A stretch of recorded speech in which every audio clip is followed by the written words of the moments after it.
Assalamualaikum warahmatullahi wabarakatuh. Kami dari kelompok 2A pagi mata kuliah Fisiologi Tumbuhan akan membahas materi mengenai plant photomorphogenesis responding to light.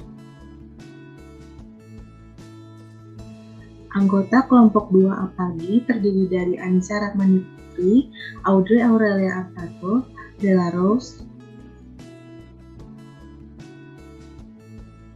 Dionanda Davito, Elmanu Fatimah, dan Nadia Syafira Kurniawan.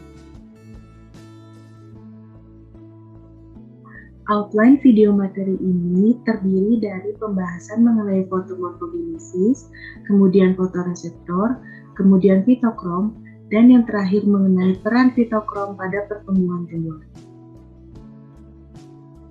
Yang pertama adalah fotomorfogenesis.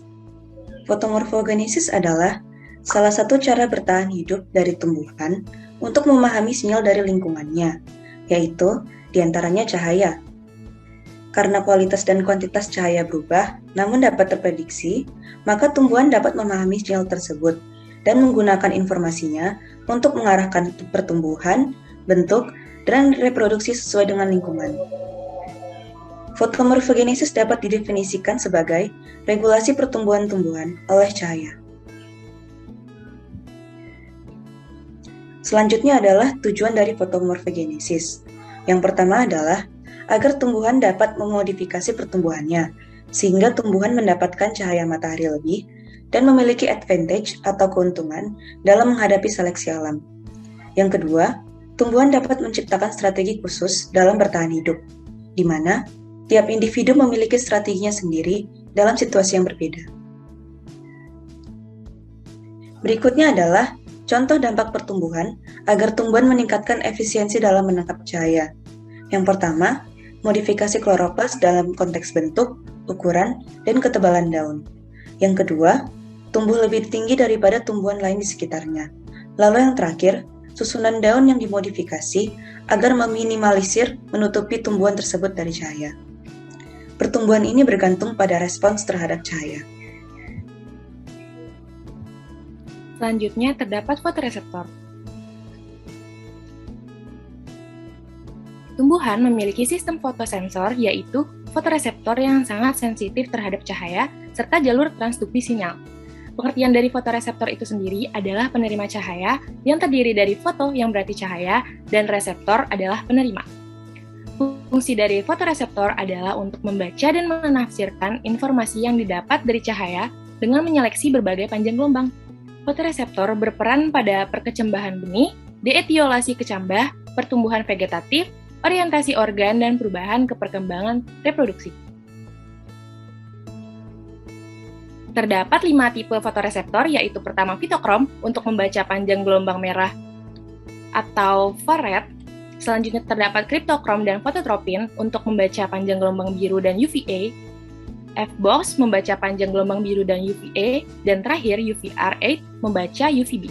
Fotosensor terdiri dari kromoprotein yang memiliki mekanisme menyerap cahaya yang disebut dengan kromofor. Aktivasi fotoreseptor yang bersamaan diakibatkan oleh radiasi alam, kecuali bibit yang tumbuh di bawah kanopi yang sangat padat dan bibit yang terpengaruh cahaya yang sangat rendah saat pengolahan tanah. Selanjutnya ada fitokrom. Fitokrom dapat didefinisikan sebagai pigmen yang bertanggung jawab untuk menerima dan membaca informasi dari gelombang merah. Peran fitokrom sendiri adalah berguna untuk pertumbuhan dan respon tumbuhan terhadap cahaya yang tentunya akan berpengaruh terhadap pertumbuhan pada kondisi lingkungan yang beragam. Di sini terdapat bagan bagaimana fitokrom bekerja, di mana pigmen PR akan menyerap atau mengabsorpsi red light, sedangkan pigmen PVR akan menyerap atau mengabsorpsi far red light yang akan merubahnya menjadi respon tumbuhan terhadap lingkungannya.